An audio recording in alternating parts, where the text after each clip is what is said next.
Good day everyone. We are the group 4.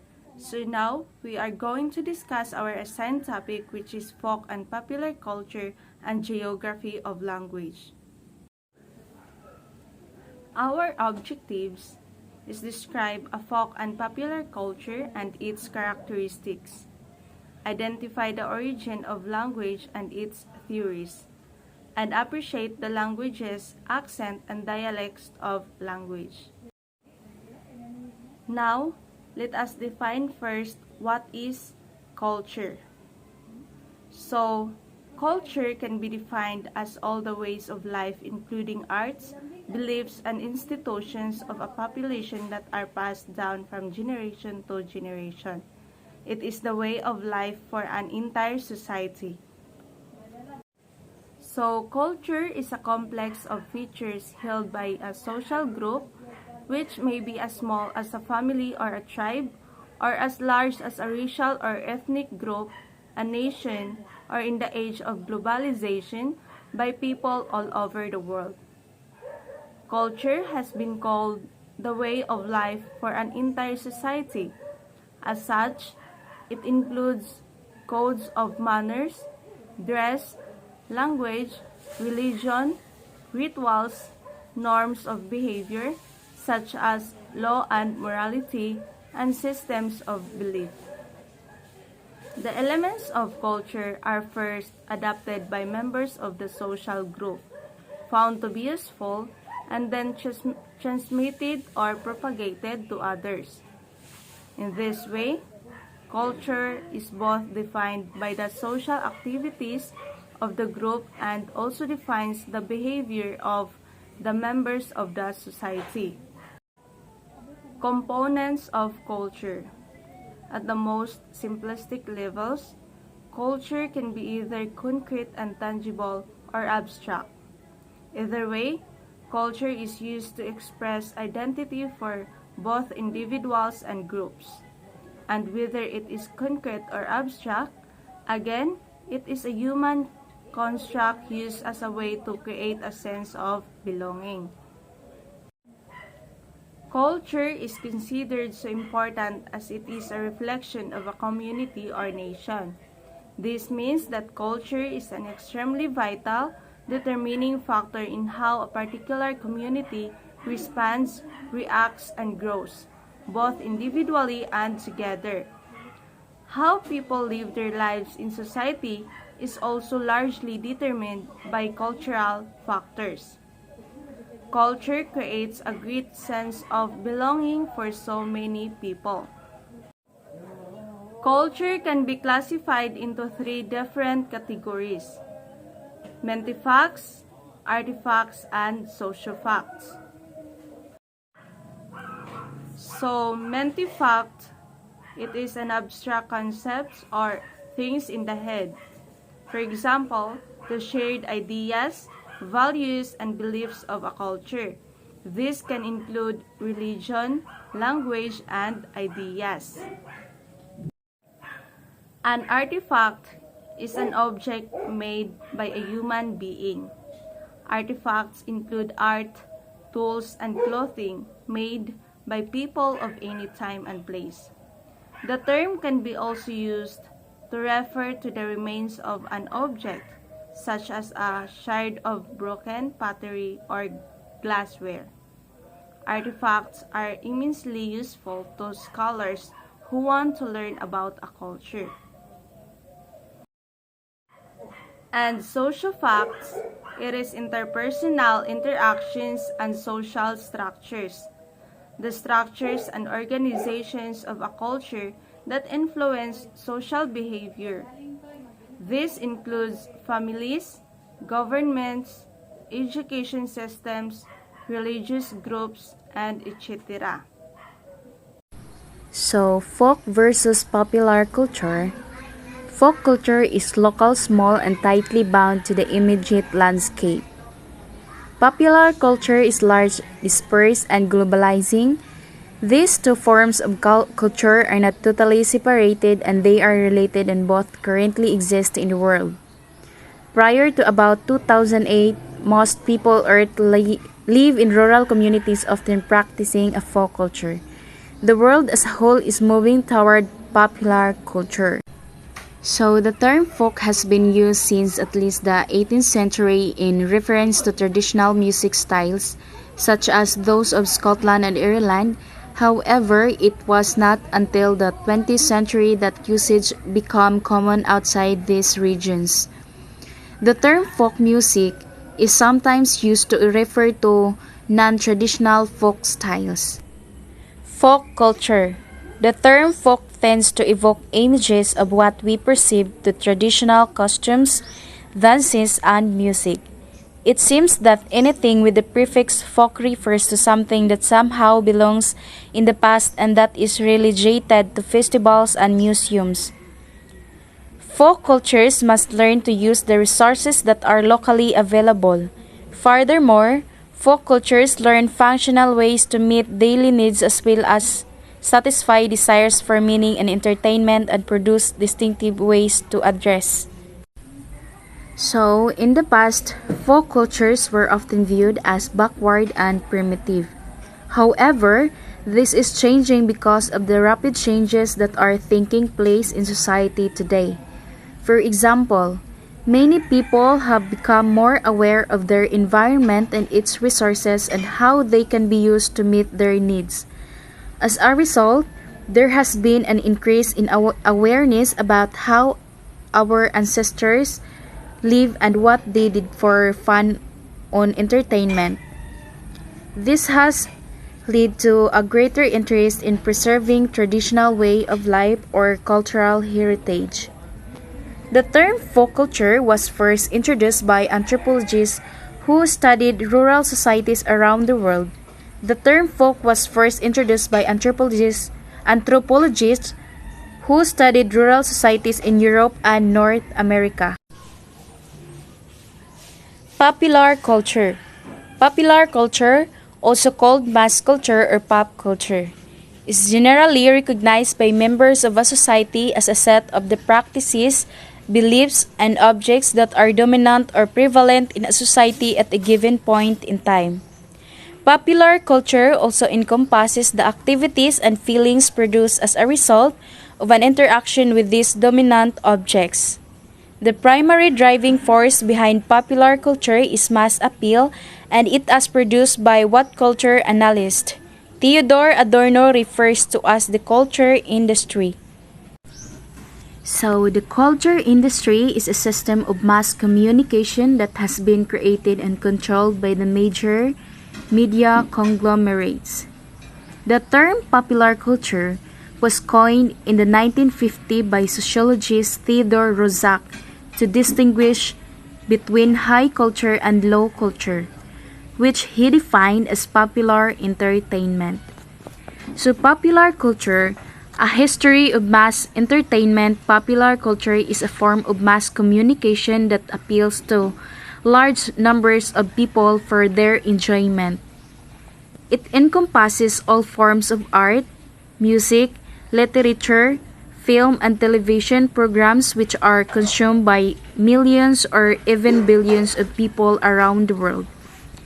The culture industry is the set of all those cultural industries which are based upon mass production and consumption. It includes film, television, radio, music recording, and publishing industries, as well as the fashion industry.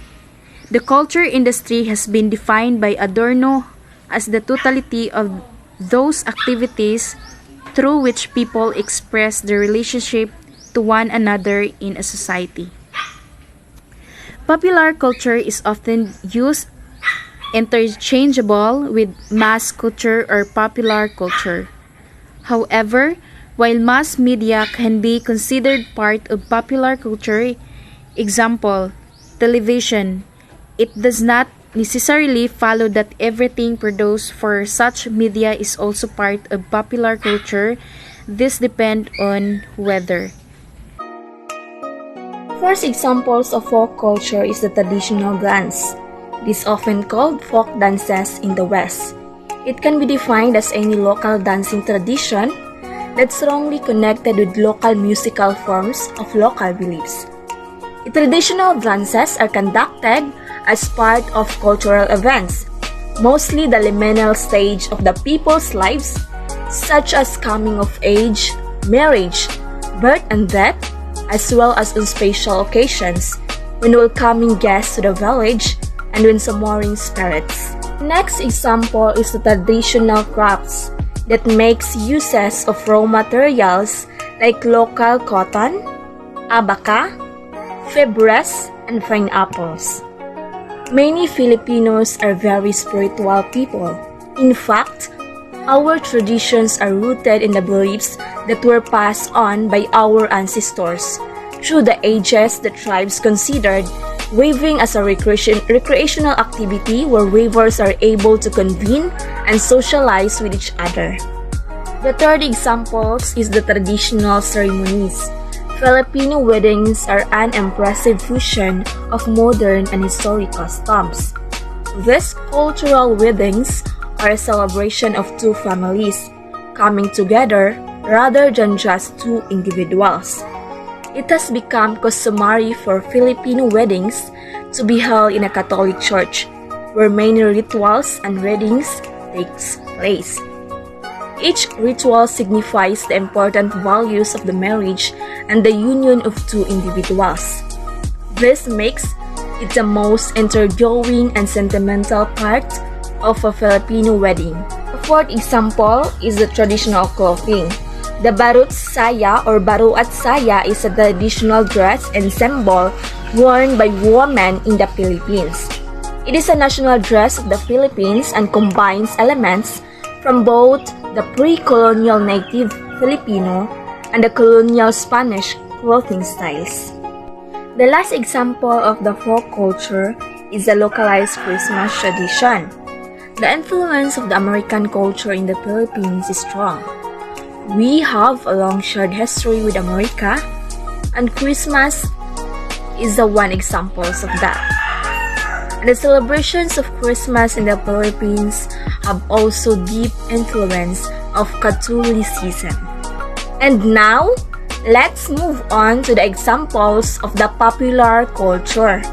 First example of the popular culture is the magazine and comics. Magazine has a great contributions to the development of popular culture that widely trends and acknowledged today. The printing and mailing publications of magazine reach nationwide audiences. This shift to cost an interesting phenomenon and the introduction of the national trends.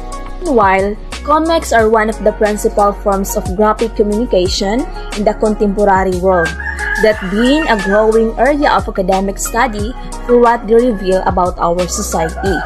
At the same time, comics have been the primary means of spreading the national language, which is the Tagalog, because almost all comics are written in Tagalog. The next example is cyberculture, also called internet culture. Because of the rapid change in technology in our modern society, it has immensely influenced all mankind through continuous influences our social behaviors, social activities, values. At the same time, popular culture rises because of the use of computer networks as for communication, entertainment, work, and businesses.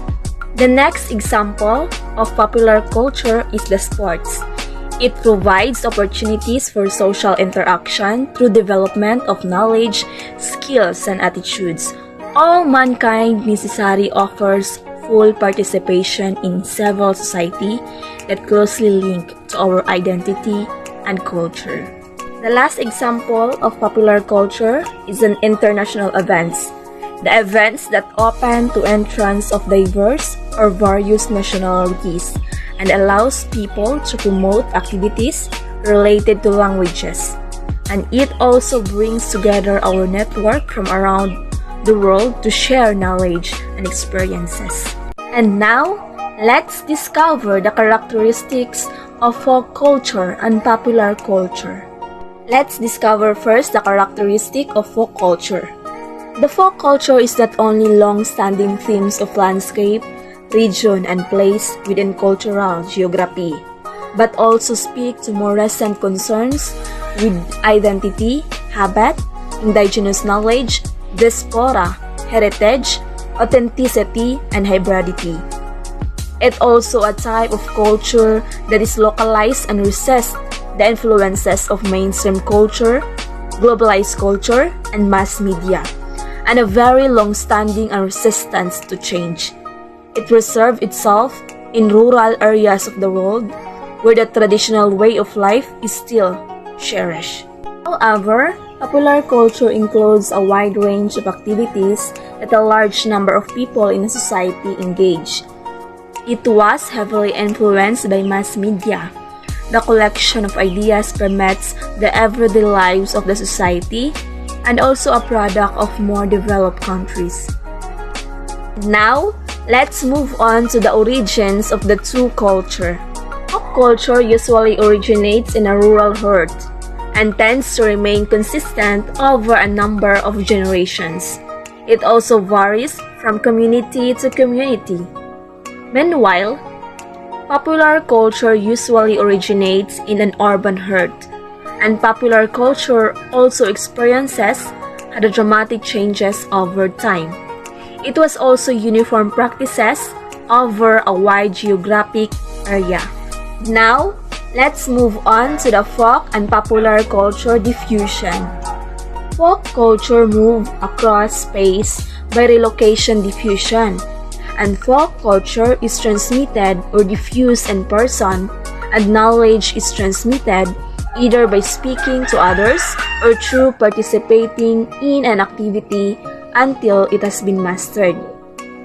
However, popular culture diffuses faster to more places and spreads through modern communications and transportations, and constantly change and occurs uniquely in place and time. Good day everyone. Welcome to another video of learning.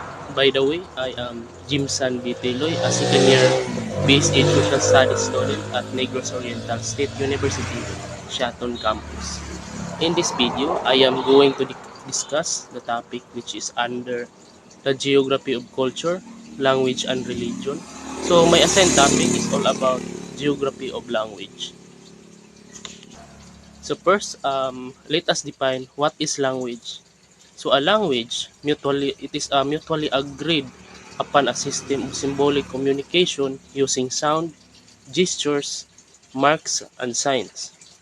Offers the means of transmitting beliefs, customs, and skills from generation to generation.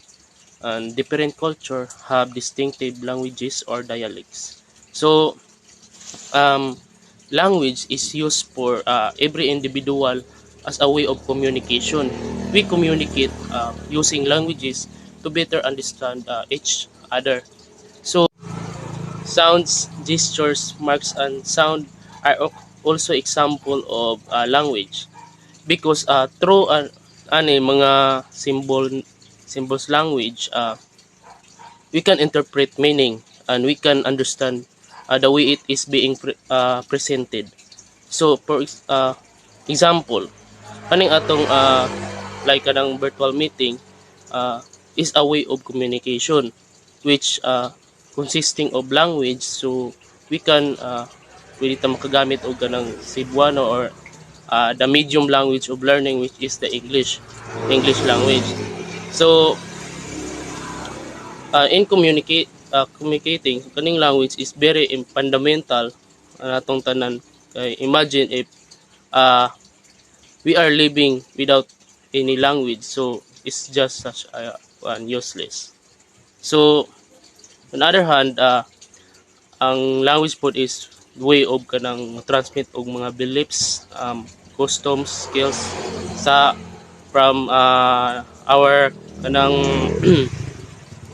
sa atong mga kananunuan o diri sa new generation. So for example, anang mga tinuhuan like uh, mga tinuhuan na I think there's no concrete evidence na that is true, but tinuan na siya sa atong mga kanunuan na gipa sunod po nato nga mga new generations. So um sa lain even po diri sa kuan atong lugar, we have different culture bisag na we are staying at the same country. um we also have different dialects and language. Yes, we have same languages, but dialects are there are different dialects. So in Philippines we have um, Cebuano, Tagalog, mga mga Kapampangan, and that's the example of mga dialects. So sa lain pong country, they are also lain mga practices sa culture and different languages. So let's continue. So now let's proceed to the mythical origin of language. So according to the Hebrew Bible, attributes the origin of language per se to humans, with Adam being asked to name the creature that God had created. The Tower of Babel passage from Genesis tells of God punishing humanity for arrogance and disobedience by means of confusions and tongues. So, according to the Christians, that the origin of different languages was originated in the Tower of Babel. So according in Holy Bible in Genesis chapter 11 verse 1 to 9, the Babylonians wanted to make a name for themselves by building ning gitawag nga Tower of Babel. So which actually God did not like kaning ilahang ipangbuhat, because they want nga ang tower nga maabot sa langit, which is God disrupted their work by confusing their language. So pinaagi ani ang mga tawo uh, nga nagbuild ato nga tower is gastorya na og lain-lain nga mga language. So therefore tungod ato wala nila nahuman ang tower kay tungod dili na sila magka sabtanay. So to clarify, the only Christians are believe believe this theory. Why? Ano man? Well, of course, ang mga laing reliyon, they are not basing their beliefs from the Holy Bible. So, for example, the Muslim or Islam. So, ang Muslim is wala na sila gagamit og Holy Bible, which is yes, Holy Bible. So ang ilang gigamit is the Quran. So I don't know if naabaning Tower of Babel. So I think Muslim did not believe that the language was originated in Tower of Babel. So since we are Christians using we are using Bible as the basis of our faith. So therefore mutuog tani nga ang origin sa language is from the Tower of Babel. So depende ra pud sa uban kay I think there are also Christians nga di mutuo nga ang language was originated in Tower of Babel. So for addition to everybody, the Tower of Babel was located in Babylon. So today it is called now as Iraq.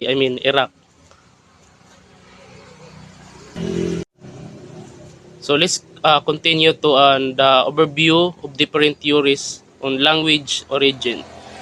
Some believe that language is a divine gift given to human by God, while others argue that language is simply the product of many years of natural selection. So either way, at some point in evolution, humans developed the ability to speak. But how did it start? How did humans first discover their ability to speak and begin to formulate the first language?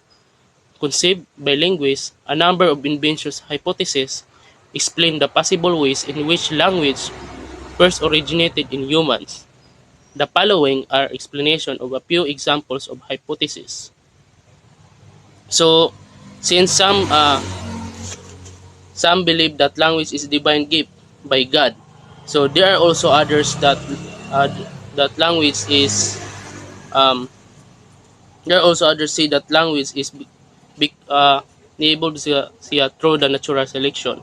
So as we remember the theory of Charles Darwin, which is the human evolution, we say that language is enabled siya through the natural selection.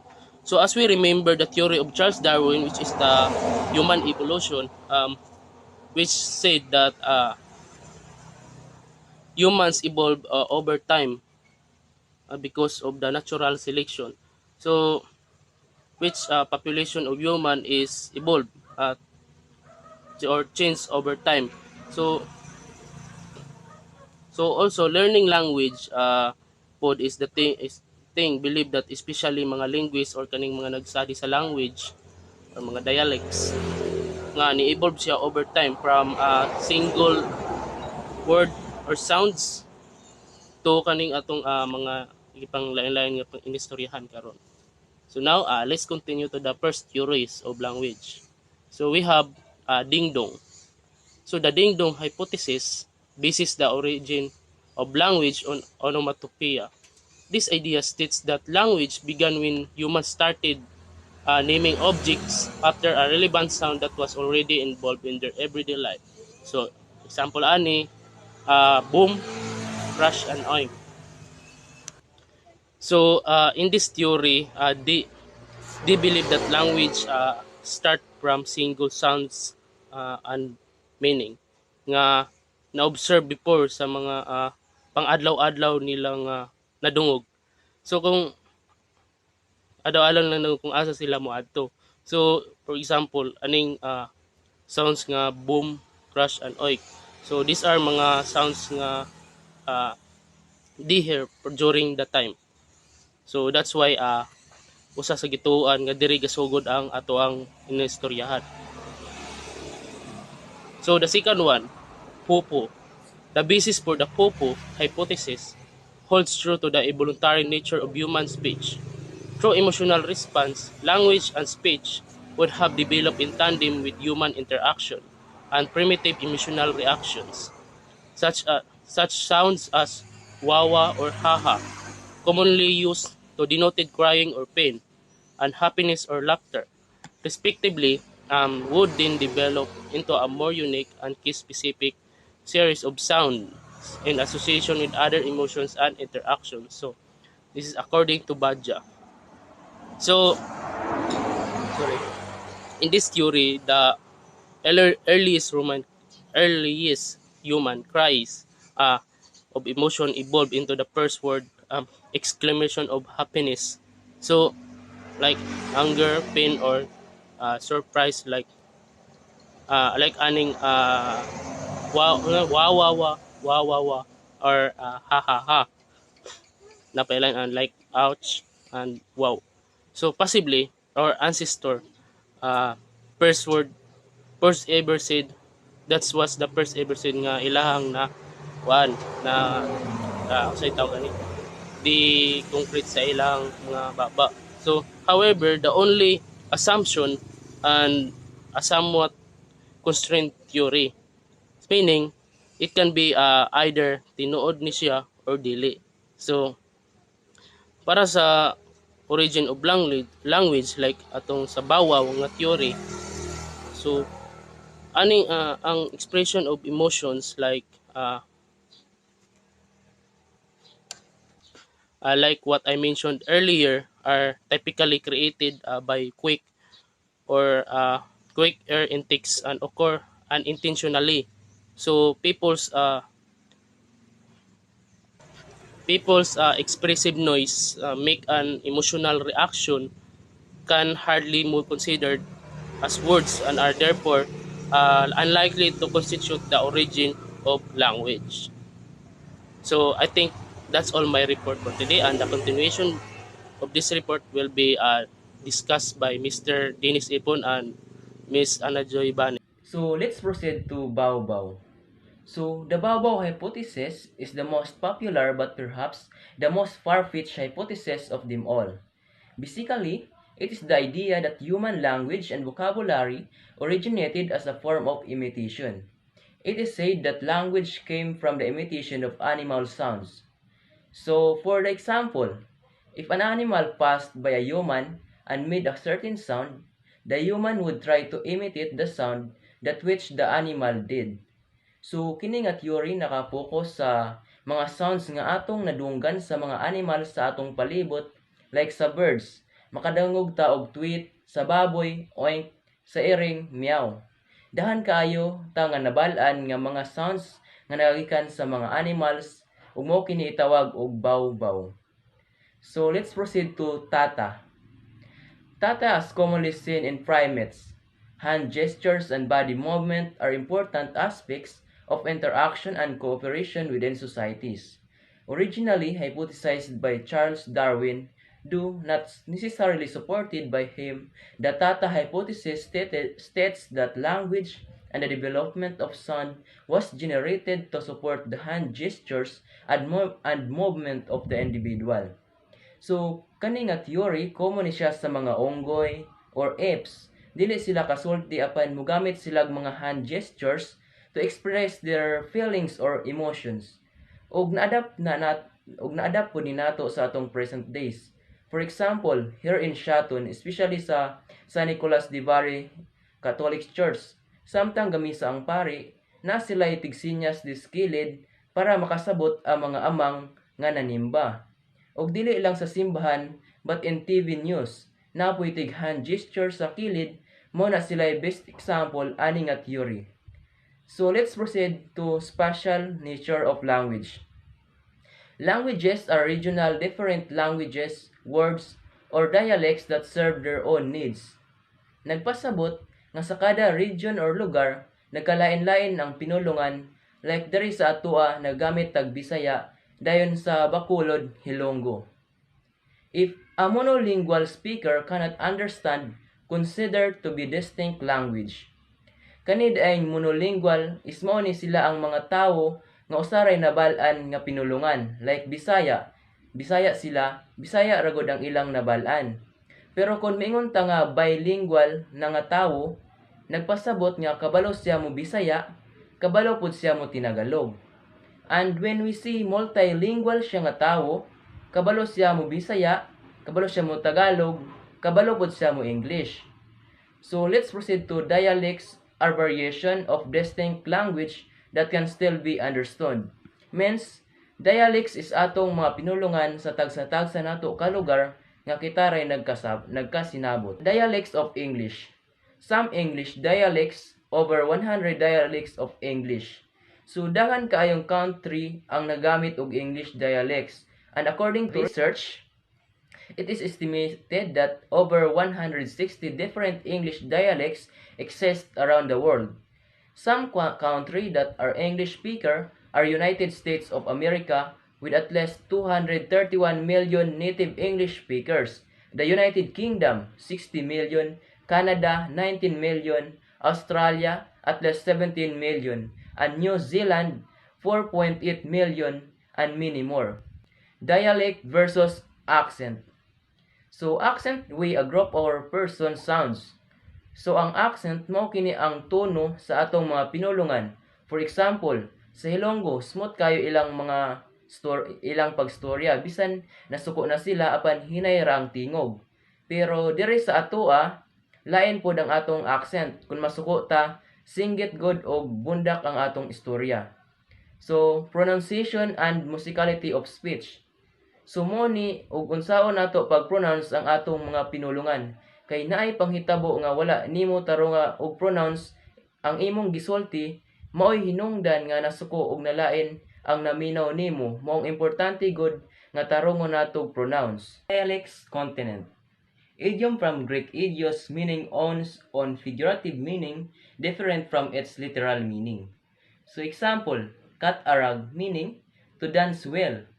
Other example, look a gift horse in the mouth meaning don't be critical of a gift. So kani nga idioms ginagamit pud ni nato karon, like for example, abtik pas manatad, nagpasabot nga abtik mulihok. Then line nga example, kandingon, nagpasabot nga dili hingaligo ng tawhana. So let's proceed to patios. Rural or provincial speech. Sa patios mo ni ang atong mga pinulungan nga kita ra po'y nagkasinabot ug dili kasabot ang tagalain nga lugar. vernacular, local use form of language. Muni ang atong inistoryahan nga sinugbuanong binisaya o ginigamit pud nis atong elementary which is mother tongue. So that's all for my assigned report, and the continuation of this topic would be discussed by my groupmates. Thank you. So let's proceed to lingua franca. So lingua franca is an existing and well-established language used widely, is often not the mother tongue. So example of this is the Swahili serve as the lingua franca in Eastern Africa. So when we say lingua franca, it is the adopted as a common language between speakers whose native languages are different. A language used for communication between groups of people who speak different languages. When we say lingua franca, when ato siya i-fit in sa, for example, Americans and Filipinos, no? So, native language na ginagamit sa Americans is English. Ang native language na ginagamit sa Filipinos is Tagalog or Bisaya. And then, of course, kung ang two speakers in different countries magkastoryahanay or magka-communicate silang duwa, dili pwede ilahang tagsa-tagsa nga language, ilahang gamiton to use communication other people. No? So, they will use one language, for example, we will use English as a lingua franca to communicate others, to communicate other groups. So, muna pasabot og lingua franca. Mogamit kag usa ka language nga inyong i-use para magkasinabtanay ang duwa ka speakers. So, when we say pidgin, it is a composite language consisting of a small vocabulary borrowed from the linguistic groups involved in international. So, when we say pidgin, it is a language that developed from a mixture of two languages, used a way of communicating by people who do not speak each other's language. So, kumingon po ng pidgin, for example, sa pidgin is naa sila words nga I sabi, ang pasabot sa I sabi, ang sa pidgin, sa English is I understand. So, munay nang naa sila ilang kagalingon nga words nga ginagamit nga pwede pong ma-convert sa lain nga language na usay pasabot ana, munay pasabot og pidgin. So, let's proceed to Pidgin and Creole. So, there are different kinds of examples that we can use in Pidgin and Creole. Examples of this is the Tokpisin, use of common combated vocabulary for business at the basic level. So, kanina example sa Pidgin and Creole, ang Tokpisin is this is the language na gina-use sa mga businessmen and businesswomen around the world to communicate their business partners, no? So, this is the language na gina-use nila to communicate business partners sa ilaha business.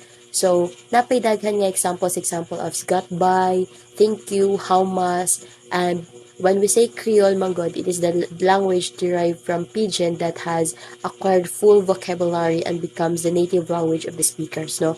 So, ang Creole is gikan siya sa foundation aning Creole is the Pidgin. Derive ang Creole from the Pidgin na full vocabulary yung siya nga nahimo siyang native language sa mga speakers. So, let us know the king of the Saidigo, which is Clifton Chenier. So, this is under Louisiana Creole and Saidigo.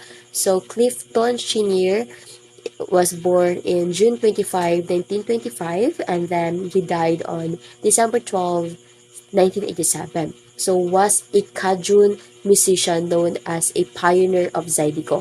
So, Clifton Chenier is also known as the musician of Zydeco, and he is the pioneer of Zydeco also. So, his style of music of Cajun and Creole music, composite of jazz and R&B, and he also influenced blues, no? So he sang and played the accordion and won a Grammy Award in 1983. So he was called as the King of Zydeco and also billed as the King of the South. So let's proceed to the language family. So when we say language family, it is the collection of languages with a common ancestor, no? So when we say language family, it is a group of language shares a common origin language, no? So it or a proto language, they can be considered as a language family, no? For example, you are crowded with people who share common origin language. You can say that it is a language of family because you shared your common thoughts, you share your common languages, you share your native language. So that we can call language family. So languages, it has 6,800 groups, no, na na-convert into 120 language families around the world. So let's proceed to the geography of English. So standard of English known as the received pronunciation. So what is received pronunciation? So received pronunciation, it refers to the fact that is the approved or standard pronunciation. Standard pronunciation. So the pronunciation of educated British speakers in London, slate of American English 500 years ago, begins in the regional dialects of Pidgins. So the Pidgins was involved in it. Distinct varieties in Australians, New Zealand, South Africa, and India, and etc. So, let's proceed to the language isolation and extension. What languages change over time and space, no? We all know that language change time and space, no? In generation to generation. How language change? Language divergence. So when we say divergence language, it is the use of people label the label the different kinds of meanings, no? When we say divergence, for example, generation to generation, na adyo mo gawas nga different kinds of words nga gina-use sa mga tao to influence others, and also it has its own definition. So, when one language splits into many, Latin becomes French, Spanish, Romanian. So, language convergence, and when two languages merge into one multi-language. No, so we all know that generation to generation, na mo came up na different kinds of languages, different kinds of words nga gina-use sa mga tao to influence others, and also to use in our environment, to use in our society, no? Especially trans words nga gina-use to to communicate other people. So, may pasabot nila nga languages change over time and space.